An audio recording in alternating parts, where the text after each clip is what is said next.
नमस्कार, news nation पर Okinawa presents champions की जंग देख रहे हैं आप। मैं हूं आपके साथ चिराग सुखीजा। चैंपियंस की जंग में देखिए अब रोमांचक होता जा रहा है आईपीएल 2023 का सीजन। हालांकि कुछ ही मुकाबले बचे हैं। इस वीडियो में बात करेंगे सुपर शनिवार के दिन जो शाम के समय मुकाबला खेला जाएगा, यानी कि शाम 7:30 बजे ये मुकाबला होगा कोलकाता नाइट राइडर्स बनाम लखनऊ सुपर जायंट्स के बीच। अब लखनऊ सुपर जायंट्स अगर इस मुकाबले को जीत लेती है तो वो प्लेऑफ में पहुंच जाएगी, लेकिन अगर लखनऊ सुपर जायंट्स इस मुकाबले को हार जाती है तो फिर लखनऊ के लिए मुश्किलें खड़ी हो सकती हैं। हालांकि कोलकाता नाइट राइडर्स के लिए सफर उतना ज्यादा आसान होगा नहीं। अगर जीत भी लेते हैं तो भी प्लेऑफ की रेस बहुत ज्यादा मुश्किल होगी कोलकाता नाइट राइडर्स के लिए। बाकी टीमों पर उनको निर्भर रहना पड़ेगा। अब देखिए, सुपर शनिवार और सुपर संडे ये 2 दिन हैं जहां पर कुल 4 मुकाबले बचेंगे प्लेऑफ की रेस से पहले, यानी कि लीग स्टेज में ये आखिरी 4 मुकाबले तय करेंगे कि वो कौन सी 4 टीमें होंगी जो प्लेऑफ्स के लिए क्वालिफाई कर जाएंगी और वो कौन सी बाकी की बची हुई टीमें होंगी जिनका सफर वहीं खत्म हो जाएगा। उसके बाद शुरू हो जाएगी प्लेऑफ की रेस और हमें मिल जाएंगी टॉप 4 टीमें।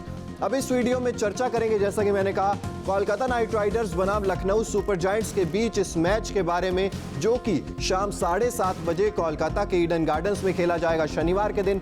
सबसे पहले बात करेंगे पिच रिपोर्ट के बारे में कि आखिर कोलकाता के ईडन गार्डन्स की पिच किसका साथ देगी। क्या स्पिनर्स की मदद करेगी, क्या तेज गेंदबाजों की मदद करेगी, क्योंकि इस साल ईडन गार्डन्स की पिच का मिजाज जो है वो कुछ अलग दिखा है। उसके बाद हम लोग बात करेंगे दोनों टीमों की संभावित प्लेइंग 11 की कि आखिर दोनों टीमों में क्या कुछ बदलाव देखने को मिल सकता है, क्योंकि कोलकाता नाइट राइडर्स भी जी तोड़ मेहनत करेगी, अपनी नेट रन रेट में भी सुधार करना चाहेगी, एक बड़ी जीत दर्ज करना चाहेगी। ऐसे में क्या कुछ प्लेइंग 11 में बदलाव हो सकता है। लखनऊ सुपर जायंट्स के खेमे पर भी बात करेंगे कि आखिर क्या हो सकती है लखनऊ सुपर जायंट्स की प्लेइंग 11। उसके बाद बात करेंगे वेदर रिपोर्ट के बारे में कि आखिर मौसम किसका साथ देगा, क्या बारिश आने की आशंका है, अगर बारिश आती है तो फिर क्या समीकरण बनेंगे, उस पर भी हम लोग चर्चा करेंगे। उसके बाद हम लोग चर्चा करेंगे दोनों ही टीमों का जो पिछला मुकाबला रहा है वो किस तरीके का रहा है, दोनों टीमों का प्रदर्शन अपने अपने पिछले मुकाबलों में किस तरीके का रहा है, उस पर भी चर्चा करेंगे। उसके बाद चर्चा करेंगे आईपीएल इतिहास में इन दोनों ने जब जब मुकाबले खेले हैं तब किसका पलड़ा भारी रहा है, उस पर भी चर्चा करेंगे। और उसके बाद अंत में चर्चा करेंगे दोनों टीमों के मजबूत पक्ष क्या है और दोनों टीमों की कमजोरियां क्या हैं। तो कोलकाता नाइट राइडर्स बनाम लखनऊ सुपर जायंट्स क्या कहती है ईडन गार्डन्स की पिच रिपोर्ट, सबसे पहले उस पर नजर डाल लेते हैं। अगर ईडन गार्डन्स पे आखिरी 3 मैचों की बात करें तो पहले बैटिंग करने वाली टीम ही जीती है। अगर उस लिहाज से देखें तो पहले बैटिंग करना ही ठीक होगा, लेकिन अगर पिच और मौसम पर नजर डालें तो गेंदबाजी करने वाली टीम को फायदा होता हुआ दिखाई देता है। यहाँ पर अक्सर पिच पर स्पिन गेंदबाजों को मदद रहने की उम्मीद होगी। अगर पहले बैटिंग करने वाली टीम 180 या 190 के आसपास का स्कोर भी बना लेती है तो दूसरी पारी में बल्लेबाजी करने वाली टीम पर दबाव रहेगा, जिसका मतलब साफ तौर पर यही है कि बल्लेबाजों के लिए यहाँ पर कुछ ना कुछ है, लेकिन स्पिनर्स को भी यहाँ पर मदद मिलने का अनुमान है। और जिस तरीके से कोलकाता नाइट राइडर्स के लिए वरुण चक्रवर्ती ने गेंदबाजी की है और पिछले मैच में तो सुनील नारायण ने जिस तरीके से गेंदबाजी की है, तो कोलकाता नाइट राइडर्स तो उम्मीद करेगी कि उनके स्पिनर्स यहाँ पर तहलका मचा दे। वहीं अगर लखनऊ सुपर जायंट्स की बात करें तो रवि बिश्नोई है उनके पास कप्तान कृणाल पांड्या है जो गेंदबाजी में अच्छा खासा योगदान दे सकते हैं। तेज गेंदबाजों को हालांकि उतनी ज्यादा मदद मिलने का अनुमान कोलकाता के ईडन गार्डन्स पर नहीं है। तो ये हुई पिच रिपोर्ट की बात। अब नजर डालते हैं दोनों टीमों की संभावित प्लेइंग 11 पर क्या कुछ बदलाव देखने को मिल सकता है, एक नजर डाल लेते हैं। सबसे पहले अगर बात करें home team Kolkata night Riders की तो जेसन रॉय और रहमानुल्लाह गुरबाज आपको ओपनिंग करते हुए नजर आ सकते हैं। नंबर 3 पर हमने अक्सर देखा इस आईपीएल सीजन में आते हैं वेंकटेश अय्यर, हालांकि उनकी जगह बाद में इंपैक्ट प्लेयर के रूप में सुयश शर्मा आपको आते हुए दिखाई देते हैं। और यहाँ पर क्योंकि स्पिनर्स को मदद है इसलिए सुयश शर्मा आपको शायद फिर से एक बार खेलते हुए नजर आ सकते हैं इंपैक्ट प्लेयर के रूप में। उसके बाद कप्तान नीतीश राणा आते हैं, रिंकू सिंह है, आंद्रे रसल यहाँ पर है, शार्दुल ठाकुर, सुनील नारायण, वैभव अरोड़ा, वरुण चक्रवर्ती और हर्षित राणा, ये हो सकती है कोलकाता की संभावित प्लेइंग 11। वहीं लखनऊ सुपर जायंट्स की बात करें तो क्विंटन डिकॉक और काइल मेयर्स, ये दोनों आपको ओपनिंग करते हुए नजर आ सकते हैं। नंबर 3 पर अब पेच फंसा हुआ है क्योंकि दीपक हुड्डा जो लगातार खराब परफॉर्म कर रहे थे, ओपनिंग करने भी भेजा था पिछले मैच में, उनकी जगह यहां पर शायद आयुष बडोनी को भेजा जा सकता है। उसके बाद मार्कस स्टॉइनिस आते हैं, निकोलस पूरन है, कृणाल पांड्या है, स्वप्निल सिंह, यश ठाकुर, रवि बिश्नोई, आवेश खान और मोहसिन खान। तो ये है दोनों टीमों की संभावित प्लेइंग 11। और अगर अब एक नजर डालें वेदर रिपोर्ट पर तो जो न्यूनतम तापमान है वो 28 डिग्री के आसपास रहने की उम्मीद है और जो अधिकतम तापमान है वो 36 डिग्री सेल्सियस के आसपास रहेगा। हवाएं जो है वो 10 किलोमीटर प्रति घंटा की रफ्तार से ही चलेंगी। बारिश दोपहर में थोड़ी बहुत आने के चांसेस है 12% के आसपास, लेकिन शाम के समय जब मुकाबला खेला जाएगा तब बारिश आने की कोई भी आशंका नहीं है, यानी कि दर्शकों को यहां पर पूरा मैच देखने को मिल जाएगा। दोनों टीमें 20-20 ओवर आपको खेलती हुई दिखाई देंगी और नतीजा भी आपको यहां पर देखने को मिल जाएगा। तो पिच रिपोर्ट हमने आपको बताई, दोनों टीमों की संभावित प्लेइंग 11 हमने आपको बताई। इसके बाद हमने आपको बताई वेदर रिपोर्ट की मौसम आखिर किसका साथ देगा, क्योंकि तेज हवाएं भी नहीं चलेंगी तो तेज गेंदबाजों को यहां पर उतनी ज्यादा मदद नहीं मिलेगी। 180-190 के आसपास पहली पारी में स्कोर रहने का अनुमान है। अब अगर बात करें दोनों ही टीमों के पिछले मुकाबलों की, तो अगर सबसे पहले बात करें कोलकाता नाइट राइडर्स की, तो कोलकाता नाइट राइडर्स अपना पिछला मुकाबला चेन्नई सुपर किंग्स के खिलाफ जीत कर आ रही है। चेन्नई सुपर किंग्स को उनके गढ़ यानी कि चेपॉक स्टेडियम में कोलकाता नाइट राइडर्स ने हरा दिया था। आपको याद होगी रिंकू सिंह और नीतीश राणा की वो पार्टनरशिप जिसने कोलकाता नाइट राइडर्स को एक तरफा मुकाबला बना दिया था, जीत दिला दी थी। महेंद्र सिंह धोनी एक समय परेशान हो गए थे कि आखिर इन दोनों का विकेट कैसे लिया जाए। उस तरीके से कोलकाता नाइट राइडर्स ने वो मुकाबला आसानी से अपने नाम कर लिया था। वहीं अगर लखनऊ सुपर जायंट्स के पिछले मुकाबले की बात करें तो लखनऊ की टीम भी अपना पिछला मुकाबला जीत कर आ रही है। मुंबई इंडियंस को उन्होंने हराया था।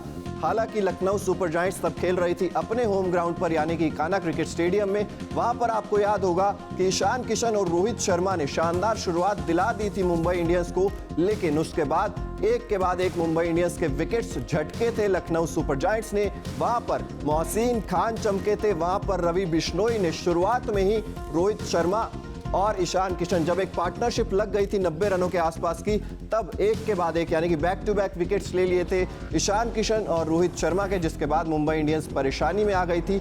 इस तरीके से लखनऊ सुपर जायंट्स ने अपना पिछला मुकाबला जीता था मुंबई इंडियंस के खिलाफ। तो दोनों ही टीमों का कॉन्फिडेंस तो अच्छा है क्योंकि अपने पिछले मुकाबले दोनों ही टीमें जीत कर यहाँ तक आ रही हैं, लेकिन यहाँ पर ये प्रेशर वाला गेम होगा क्योंकि दोनों ही टीमों के लिए यहाँ पर जीतना बहुत ज्यादा जरूरी है। जो भी हारेगा वो बाहर हो जाएगा और जो जीतेगा, लखनऊ जीतेगी तो पक्का ही प्लेऑफ में क्वालिफाई कर जाएगी। कोलकाता अगर जीतेगी तो बाकी टीमों पर कोलकाता नाइट राइडर्स को डिपेंड रहना पड़ेगा। अब अगर इस राइवलरी की बात करें ओवरऑल आईपीएल इतिहास में, अब तक लखनऊ सुपर जायंट्स और कोलकाता नाइट राइडर्स के बीच 2 ही मुकाबले हुए हैं इस सीजन दोनों के बीच कोई भी मुकाबला नहीं हुआ है, यानी कि इस सीजन 2023 में पहली बार कोलकाता और लखनऊ आमने सामने है। अगर बात करें 2022 की तो 2 मुकाबले इन दोनों टीमों के बीच खेले गए हैं, दोनों में ही लखनऊ सुपर जायंट्स ने जीत दर्ज की है, यानी कि हेड टू हेड रिकॉर्ड्स की बात करें तो 2-0 से लखनऊ सुपर जायंट्स आगे है। और लखनऊ सुपर जायंट्स का कॉन्फिडेंस इसलिए भी बढ़िया होगा क्योंकि पिछले सीजन दोनों ही मुकाबले कोलकाता नाइट राइडर्स को उन्होंने हरा दिए थे।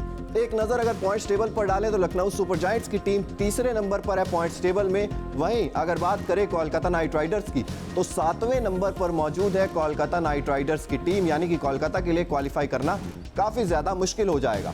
अब अगर बात करें दोनों टीमों के कमजोर पक्ष और दोनों टीमों की मजबूतियों पर, तो सबसे पहले कोलकाता नाइट राइडर्स के लिए मजबूत पक्ष पर बात कर लेते हैं। कोलकाता का जो सबसे मजबूत पक्ष है वो है शुरुआत में जेसन रॉय जिस तरीके की ओपनिंग दे देते हैं, वहां पर कोलकाता नाइट राइडर्स काफी ज्यादा सेफ महसूस करती है खुद को, क्योंकि जेसन रॉय शुरुआत में कुछ रन जोड़कर जरूर दे देते हैं। हालांकि रहमानुल्लाह गुरबाज का परफॉर्मेंस उतना ज्यादा कंसिस्टेंट रहा नहीं है। दूसरा जो मेन पॉजिटिव पॉइंट है कोलकाता नाइट राइडर्स के लिए वो कप्तान नीतीश राणा की फॉर्म है जो धीरे धीरे वापस आती जा रही है। पिछला मुकाबला जैसा कि मैंने आपको बताया एक अच्छी पार्टनरशिप देखने को मिली थी नीतीश राणा और रिंकू सिंह के बीच, और रिंकू सिंह ही है कोलकाता नाइट राइडर्स का सबसे बड़ा तुरुप का इक्का जो उन्हें इस सीजन कई मैच जिता चुका है। रिंकू सिंह अकेले अपने दम पर कई मैच जिता चुके हैं कोलकाता नाइट राइडर्स को। ये एक बहुत मजबूत पक्ष है कोलकाता नाइट राइडर्स की बात करें। और इसके अलावा बात करें आंद्रे रसल, वो भी अच्छे फॉर्म में आते हुए नजर आ रहे हैं। चाहे गेंदबाजी में हो, शुरुआत में उन्होंने अच्छे विकेट्स झटके थे और अब बल्लेबाजी में भी वो कहीं ना कहीं दमखम दिखाते हुए नजर आ रहे हैं। अब अगर बात करें कोलकाता नाइट राइडर्स के कमजोर कड़ियों की, तो जो कमजोर कड़ियां हैं वो है सुनील नारायण। एक तो पिछले मैच में तो हालांकि परफॉर्म कर गए थे, लेकिन बल्ले से जिस तरीके का जो एक्सपेक्टेशंस थी सुनील नारायण से, वो अभी तक पूरी हो नहीं पाई हैं। और गेंदबाजी में भी अभी तक सिर्फ एक ही मैच में उनका प्रदर्शन अच्छा रहा है। तो सुनील नारायण यहाँ पर सबसे बड़ी कमजोर कड़ी है अगर हम कोलकाता नाइट राइडर्स की बात करें।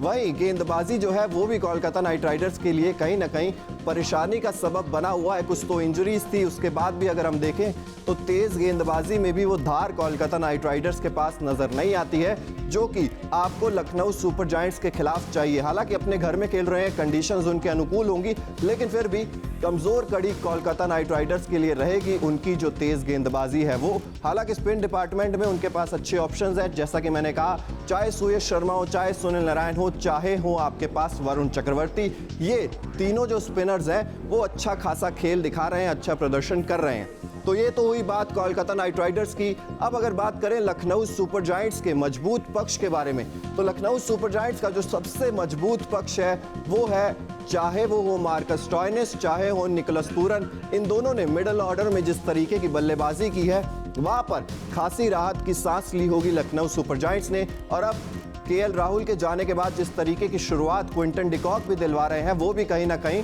एक अच्छा पैमाना है लखनऊ सुपर जायंट्स के लिए जीत दर्ज करने का। और पिछले मुकाबले में तो काइल मेयर्स नहीं खेले थे, लेकिन अगर यहां पर वापसी हो जाती है तो वो ओपनिंग की जो समस्या है वो लखनऊ सुपर जायंट्स के लिए कहीं ना कहीं दूर होती हुई नजर आएगी। इसके अलावा अगर गेंदबाजी की बात करें तो रवि बिश्नोई ने कुछ अच्छे मैचेस खेले हैं। वहीं मोहसिन खान का पिछला मैच जिस तरीके का रहा था, उन पर भी लखनऊ सुपर जायंट्स को काफी ज्यादा भरोसा होगा, रवि बिश्नोई पर भरोसा होगा। और यहां पर अगर देखें तो तेज गेंदबाजी में एक गेंदबाज आपके पास अच्छा है, स्पिन गेंदबाजी में एक गेंदबाज आपके पास अच्छा है, लेकिन कृणाल पांड्या एक ऐसे फैक्टर है जिनका प्रदर्शन ऊपर नीचे का रहा है। हर बार हमने देखा है कि कृणाल पांड्या एक मैच में अच्छा परफॉर्म कर देते हैं, लेकिन अगले मैच में पता नहीं कप्तान को क्या हो जाता है। कृणाल पांड्या के बल्ले से भी उस तरीके के रन्स अभी तक देखने को नहीं मिले हैं और गेंदबाजी में भी कृणाल पांड्या ने उतना ज्यादा योगदान अभी तक नहीं दिया गया है जितनी उनसे उम्मीद की जाती है। उसके अलावा अगर सबसे बड़ी कमजोर पक्ष अगर मैं बात करूं लखनऊ सुपर जायंट्स के लिए, तो इस साल दीपक हुडा का परफॉर्मेंस रहा है। दीपक हुडा की अगर मैं बात करूं, खास तौर पर दीपक हुडा ने बिल्कुल रन्स नहीं बनाए इस पूरे सीजन में। उनकी जगह अगर आयुष बडोनी को ले आते हैं, दीपक हुडा को बाहर कर देते हैं, तो कहीं ना कहीं लखनऊ सुपर जायंट्स के लिए एक फायदेमंद पक्ष साबित होगा। वहीं अगर तेज गेंदबाजी की मैं बात करूं तो वहां पर आवेश खान भी एक कमजोर कड़ी नजर आते हैं लखनऊ सुपर जायंट्स के लिए। आवेश खान ने उतने ज्यादा विकेट्स नहीं चटकाए हैं, एक फ्रंट लाइन गेंदबाज आवेश खान को माना जाता है, लेकिन अभी तक उतना अच्छा परफॉर्मेंस रहा नहीं है आवेश खान का।